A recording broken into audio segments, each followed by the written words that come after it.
ప్రతాప్ నాయక్ గారు, సో ఇప్పుడు రాష్ట్ర రాజకీయాల్లోకి పవన్ ఆ, కళ్యాణ్ జనసేన పార్టీతో ఎంట్రీ ఇస్తే రాజకీయ వర్గాలు ఏమైనా పరిణామాలు చోటు చేసుకునే అవకాశం ఉందంటారా? ఇప్పుడు పరిణామాలు అంటే మేడం ఇక్కడ తెలంగాణ వాదులకు ఆయన పైన ఎట్లాంటి ఇంట్రెస్ట్ లేదు. ఇదంతా బీజేపీ ఆడిస్తున్న ఒక రాజకీయ నాటకం. ఇది ఇందాక సంపత్ గారు చెప్పినట్టు ఆంధ్రాలో కూడా గతంలో మరి బీజేపీ రాని పరిస్థితి ఉంటే పవన్ కళ్యాణ్ ఒక పార్ట్ టైం బాలర్ లాగా వాడుకుంటున్నారు బీజేపీ వాళ్ళు. అక్కడ పవన్ కళ్యాణ్ అక్కడ టీడీపీ బీజేపీ వాడుకున్నట్టు ఇట్లాగే తెలంగాణలో మరి వాడుకుందామని చూస్తున్నారు. తెలంగాణ ఇచ్చింది ఎందుకు? వేరే ప్రాంతం వాళ్ళు ఇక్కడ జోక్యం చేసుకోవద్దని తెలంగాణ ఇస్తే ఈరోజు ఆంధ్ర ప్రాంత నాయకులకు మరి కనీస రూల్స్ తెలియదా?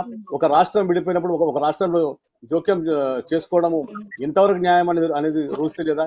ఇదే తప్పు గతంలో కేసీఆర్ చేశారు.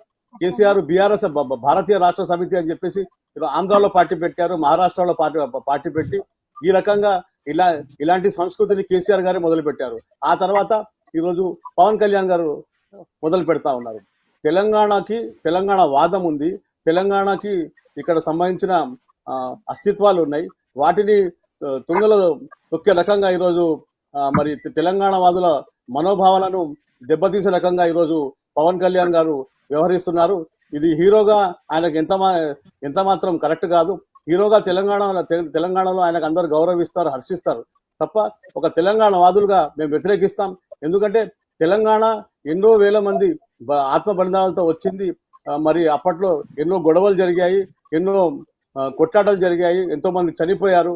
అవన్నీ తెలిసి కూడా అవన్నీ విస్మరించి ఈరోజు మోడీ మరి ఇది పవన్ కళ్యాణ్ గారితో ఆడిస్తున్న ఒక పెద్ద జగన్నాటకం ఇది. ఈ జగన్నాటక సూత్రధారి మరి మోడీ అని మేము తప్పకుండా చెప్పగలుగుతాం. ఇక్కడ ఏంటంటే మరి ఆంధ్రాలోనే సరిగ్గా మరి వారి పార్టీ సరిగ్గా లేదు. తెలంగాణలో మరి ఏం వెలగ పెడతామని వస్తున్నారో నాకు అర్థం కాని విషయం. మీరు ఒంటరిగా పోటీ చేయండి పవన్ కళ్యాణ్ గారు. మీకు ఎన్ని సీట్లు వస్తాయో ఒకసారి ఆంధ్రాలో చూసుకోండి. మీకు ఒక రాజధాని లేదు, మరి ఒక సరైన అక్కడ వ్యవహారం సరిగా లేదు మీ పార్టీది. అక్కడ టీడీపీ నాయకులు మీ పార్టీ వారిని మరి తరిమి కొడుతుంటే మీరు ఏమి చేయలేని పరిస్థితి. మరి ఈరోజు మోడీ మాట విని మరి తెలంగాణ వాదులను తెలంగాణ ప్రజలను ఈ రకంగా డిస్టర్బ్ చేయడం కరెక్ట్ కాదు. ఇక్కడ విషయం ఏంటంటే పవన్ కళ్యాణ్ ని బీజేపీ, కేంద్రం నుంచి బీజేపీ, మరి ఇక్కడ టీడీపీ ఒక పార్ట్ టైం బాలర్ లాగా వాడుకుంటున్నారు. మరి ఇది పవన్ కళ్యాణ్ రాజకీయ భవిష్యత్తుకు పెద్ద ప్రమాదం అని నేను భావిస్తున్నాను.